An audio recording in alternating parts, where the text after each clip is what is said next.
Anthropic has just dropped something today that I need to show you. This is their answer to Figma, Google Stitch, and every other design tool you've been using. This is not only powered by Anthropic, but Anthropic's latest model, Claude Opus 4.7, which is their most capable model yet. Well, at least that's what everyone says, but today we'll test it. Now, this tool is called Claude Design, and in this video, I'm going to walk you through the full workflow from idea to design to prototype to exporting the app and publishing it. Everything you need from start to finish. Timestamps are in the description if you want to skip around or you want to learn something in specific, but I'd say you stick around until the end because you never know what you're going to miss. Now, this is going to be a direct review or comparison against Google Stitch because I've seen a lot of people use Google Stitch to come up with these websites with Nano Banana Pro 2 and stuff like that, but personally, I don't like Google Stitch.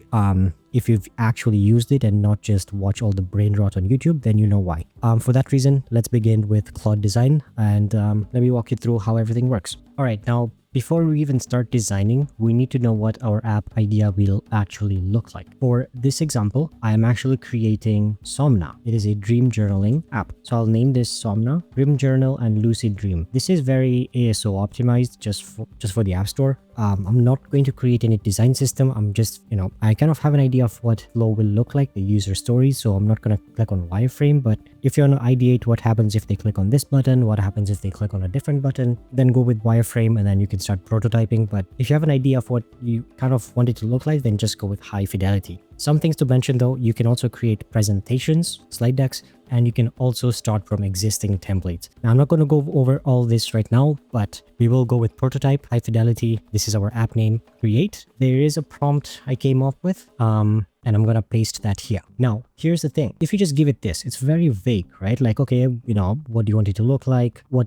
just visual references. That's why I use Mobbin. For every time I want to make an app or come up with a prototype, I use Mobbin because it has existing working formulas and templates. So why not just use that? There's no need to reinvent the wheel, right? Now, there's one tool inside Claude Design that makes this even easier to do. It's called Grab Web Element. Now, let me just go over these settings first. So we have settings. You can click on this and pick any model you want. Pretty basic. Attach files or images. You can speak to it, or you can import Figma files, GitHub projects, or just specific skills and designs that you want to add. Like, for example, I can use front-end design as a skill. I can come here, be like, around a real app, come back in skills. You could just find one and add it. Not a big deal. I don't really use that too much but I have specific skill folders in a .claude skills file that I use for that locally. Anyways, going back to this, import Grab Web Element. Now, here's how to use this. All you have to do is drag this onto your bookmarks bar and you'll be able to capture it. Let me show you how. So let's say you have your bookmarks bar like this. Click on import Grab Element, drag this right somewhere there, and you can see I already have mine here. So I'm going to remove these, delete. Now just import web, drag and drop. Here, we'll do it. So grab Web Element, drag to bookmarks bar. I'll just drag it and drop it right there, so it's here. And we'll go to Mobbin. We'll just quickly look for a design that I like. This was an award winner, I believe, so I'll open this up. I do like the Duolingo's mascot, so I might keep an eye on that. I know this app has been very popular. There's a YouTuber who's designing it, so I'm going to look at it once as well, just to make sure we know what our competition is. Just quickly scrolling for any app designs that catch my eye. This one, I like this one. We have our general ideas. Now, we'll click on Design Capture, and these are all their screens. But I'll pick the ones that I like, so come back here, Claude. This can be I'll start again, so we'll click on this. I like this, so it can show you what you've logged. This is really nice as well. I like this UI UX. This can be for lucid dreaming. And then this is just kind of more of onboarding, onboarding style. I love this paywall. And then that's our home screen. And then we'll go down, keep going, revealing your dream. And my dreams journal kind of will look like that. Yeah, I think that's good enough. I'm going to click on copy, stop picking, copy everything, right? And now we can come here and we can just all the way down. Here is visual. I'll create an uploads folder with kind of everything I've just captured. And then I'm going to click on send. So what this will do is it'll give me an app kind of that is inspired by the screenshots that I selected from Mobbin. This can save you a lot of contexts and tokens because you don't have to prompt over and over saying, hey, I don't like this, I don't like this. Pick what you like, start from there. Now, I could have gone with this one, but this is a bit too plain. But I do like it. So I'm just gonna go over any screens that if I like. This is a very clean design as well. I love this. This one also won an App Award, I think, recently. Right? We'll go back here, and it's asking us for a few questions. What should I build? Fully clickable, just awakening, gallery of high, fully clickable prototype. Let's just go with the prototype. Visual direction, indigo violet near black with single warm, cool graphite. Decide for me. You know, I've given you screenshots, you know what to do. How should the owl look like? Abstract, geometric, illustrated character, Ghibli style. Maybe one or two, but I want to give this full flexibility on how it thinks. How the owl behaves, all the above. Type pairing, decide for me. Voice, gesture, large breathing orb, owls inside, owl silhouette that builds light. Maybe this one. How patterns should be visualized. Actually, decide for me. I want to see a dream details page. I want to see the paywall page, list, transcript. All right. So it's asked us a few questions about just the styling in general because we gave it a very vague prompt. We've given it screenshots to, you know, take inspiration from. So let's wait and see what this comes up with. So we can see copy iOS framer state, copy iOS frame starter, design system, build 9 screens as React components, write up navigation, and then verify. Once this is all done, I'll come and show you what the result looks like. Okay, so it is done. However, I did run into a usage limit. I'm not too sure why, because I do have an API building account and I have the Claude Pro. So it might be that the Opus 4.7 token usage is not optimized, or I don't know. But it did come up with something that we can demo for now. So let's look at it. It came up with this UI UX. I like the stars. In reality, I would make them a bit more... Oh, they are shiny. There you go. So like this one's shiny. The owl blinks, which is nice. And then let's just continue. So I will restart this. Meet Somna. A night owl that listens while you sleep, speak your dreams, and the owl remembers it so you don't have to. Can I definitely optimize this a bit more? Wake and speak, no typing, no thinking, hold the owl and tell her what you saw, even fragments are enough. Love this. Watches for your patterns or weeks, so you'll see yourself slowly. I love that. You have your name, good night, your date, streak. Maybe this can be turned into like a visual. Not sure what this is. Maybe it's a moon. Oh yeah, this might be the moon type. Can definitely improve on this and these filler text. Tonight, what would you like to do? Meet someone, simply rest, so simply rest. Intention, whisper something you want to understand. Wind down, so just kind of like pre-sleep meditations. Nice.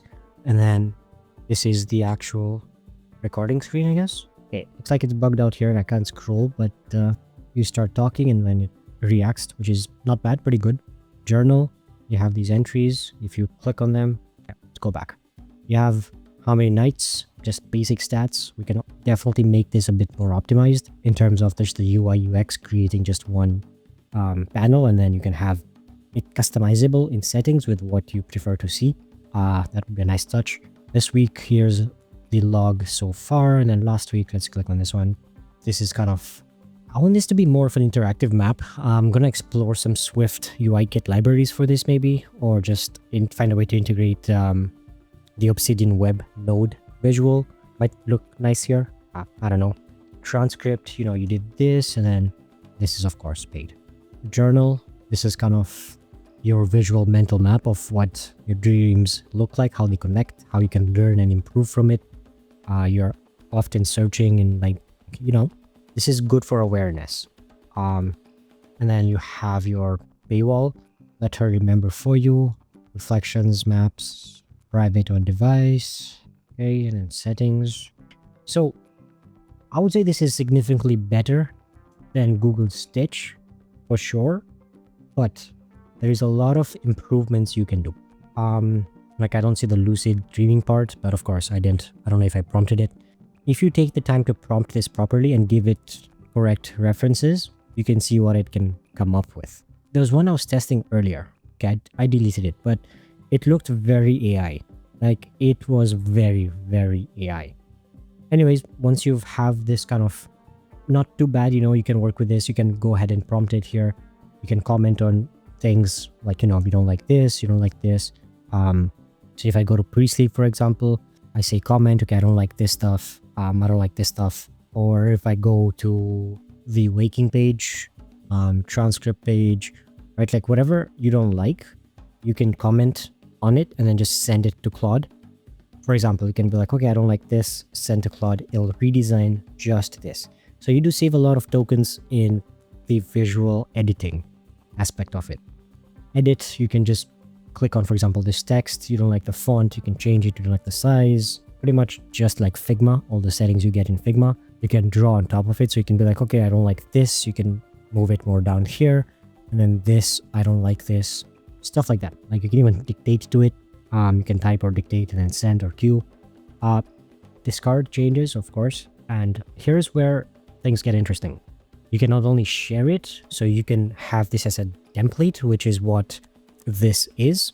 You know, you can have one wireframe or one just kickstarting template that you can use for all your apps. You know, just basic onboarding, welcome, pricing, etc. And then you can build on it. Saves you a lot of time. Or the best part, you can export it. Now you can export this as a zip, as a PDF, PowerPoint. I don't know why you do that. Send it to Canva for more editing, standalone HTML, or hand off to Claude. When you click on hand off to Claude, refresh this design, this README, implement everything. You can copy command and literally just paste it in Claude code and it will build for you. Kind of insane if you think about it. The possibilities of this are nuts. Again, we need to wait and see what they're going to do about this token usage thing. But so far, given that Claude Code is already really powerful, I love using it. I actually stopped using Cursor and all of that entirely. I switched to Claude Code.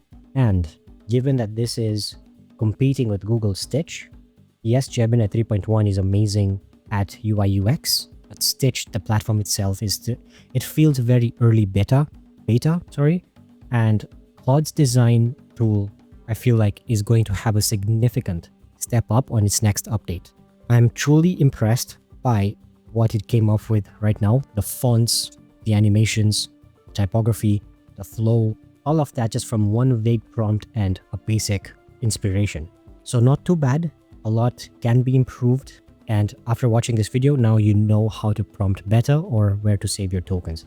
If you have any questions, let me know in the comments. But this was just a quick rundown on the tool. First use case, it just released a couple of hours ago, so haven't tested it as much. This is my first review, my first use case. This is how everyone would use it for the first time. So, you know, I appreciate if you like the video. If you did, let me know. If you didn't, let me know. And then I'll see you in the next one. Take care, guys.